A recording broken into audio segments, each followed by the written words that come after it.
So I'm happy to be at PharmaSynergy this year in 2020.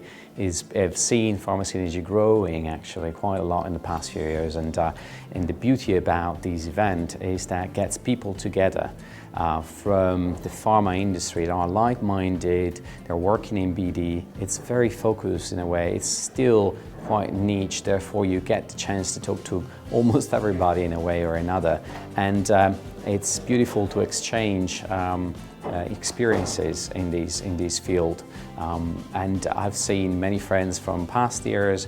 I've seen people in different areas of the world, in the Middle East, in Latin America, in Asia, coming together here. So it's actually a very good place to be in order to do B2B at this point in time.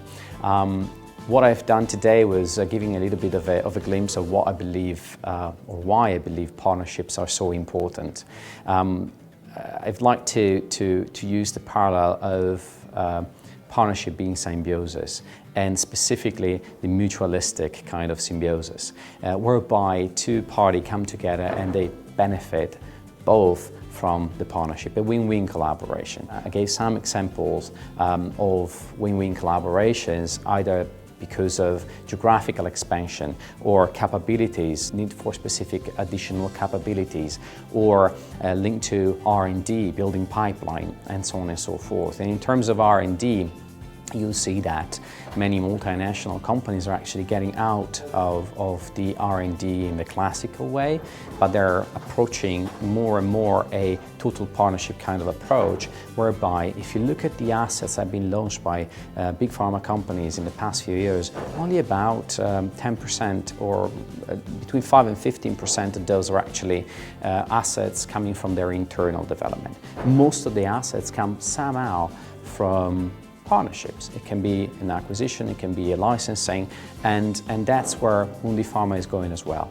We used to develop our own products, we had our own pipeline since the very early stages, and we moved to a concept whereby we search for the right partner to complement our capabilities. We are very strong in regulatory and in getting products to the market and selling them.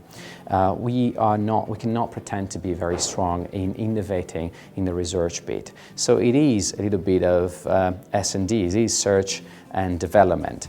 And for Mundipharma, this has been shown in the past 5 years, both in Europe, whereby we have a freshness index of about 55%. We shifted our sales from our established brands to new product, coming all from partnerships. Almost completely, if you think about it, almost 60% of the sales. While in the rest of the world, we're actually still growing the same way through partnerships in oncology, in ophthalmology, in biosimilars, as well as in the area of infectious diseases. So the future for Mundipharma and the future for the pharma industry is in symbiotic relationships with other pharma companies, biotech companies, and the system overall.